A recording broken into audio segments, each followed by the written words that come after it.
Students of English literature, आज के हमारे इस लेक्चर 1 हिंदी वर्जन लेक्चर में स्टूडेंट्स हम स्टडी करने जा रहे हैं poem from an elegy रिटिन in a country churchyard के बारे में, जिसको लिखा है थॉमस ग्रे ने।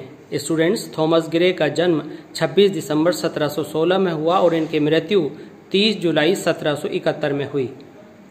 इससे पहले कि हम अपनी पोएम के स्टेंजाज की स्टडी करना शुरू करें, आइए जानते हैं पहले पोएट के बारे में कुछ विशिष्ट जानकारियां। थॉमस ग्रे को माना जाता है कि वो दूसरे सबसे इम्पोर्टेंट पोएट थे 18वीं शताब्दी के। इनका जन्म कॉर्नहिल लंदन में हुआ। ग्रे अपॉइंट हुए एक प्रोफेसर ऑफ मॉडर्न हिस्ट्री के पद पर कैम्ब्रिज यूनिवर्सिटी कैम्ब्रिज में।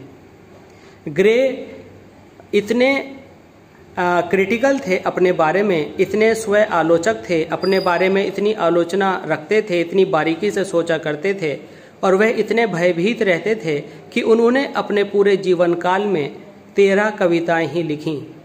उन्हें लगता है कि ऐसा गलत हो जाता, वैसा तो गलत नहीं है, ऐसा तो गलत नहीं है, और इसी कारण से वे अपने पूरे जीवन में, पूरे लाइफ स्पैन में केवल 13 पोएम लिख पाए। ग्रे की लाइफ हमेशा नुकसान और मृत्यु से ही घिरी रही। वे हमेशा परेशानियों से घिरे रहे। अबाउट द पोएम, आइए स्टूडेंट्स अबाउट द पोएम, अब पोएम से रिलेटेड कुछ जानकारियां लेते हैं। ऐसा माना जाता है कि ग्रे ने इस पोएम को लिखना 1742 में शुरू किया।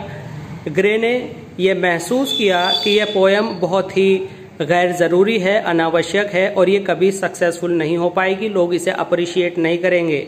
लेकिन उन्हें ये बिल्कुल उम्मीद नहीं थी कि ये पोएम बेहद बेइंतहा मशहूर हो जाएगी, प्रसिद्ध हो जाएगी और ये बहुत ही प्रभावी साबित होगी। ये पोएम ग्रे की सोच से कहीं ज़्यादा प्रभावी साबित हुई।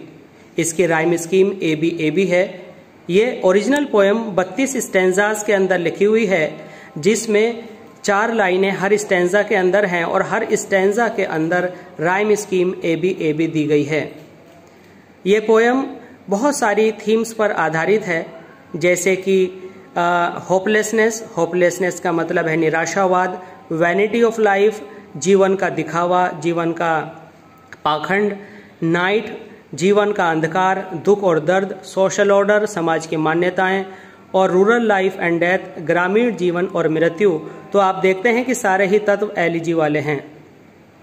यह पोएम ऑगस्टन एज के लास्ट में लिखी गई और रोमांटिक एज के प्रारंभ में लिखी गई।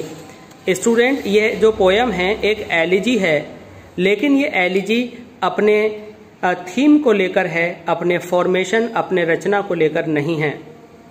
जो एलिजी की अपनी एक रचना होती है उसे फॉलो नहीं करती। ये एलिजी क्यों है, आइए देखते हैं पॉइंट नंबर 7 में।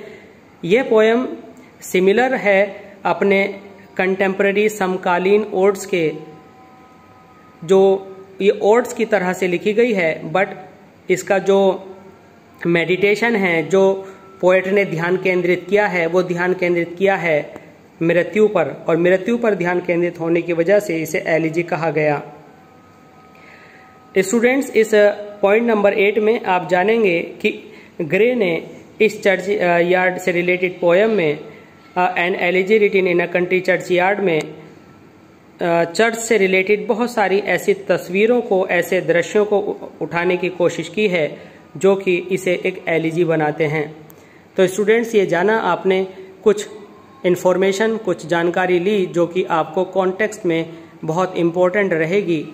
तो स्टूडेंट्स, इसका इंग्लिश वर्जन हमारे दूसरे लेक्चर में मौजूद है, तो प्लीज़ इससे रिलेटेड स्टेंजास की स्टडी करने के लिए आप देखते रहिए और ऐसी क्लासेस ऑफ इंग्लिश लैंग्वेज।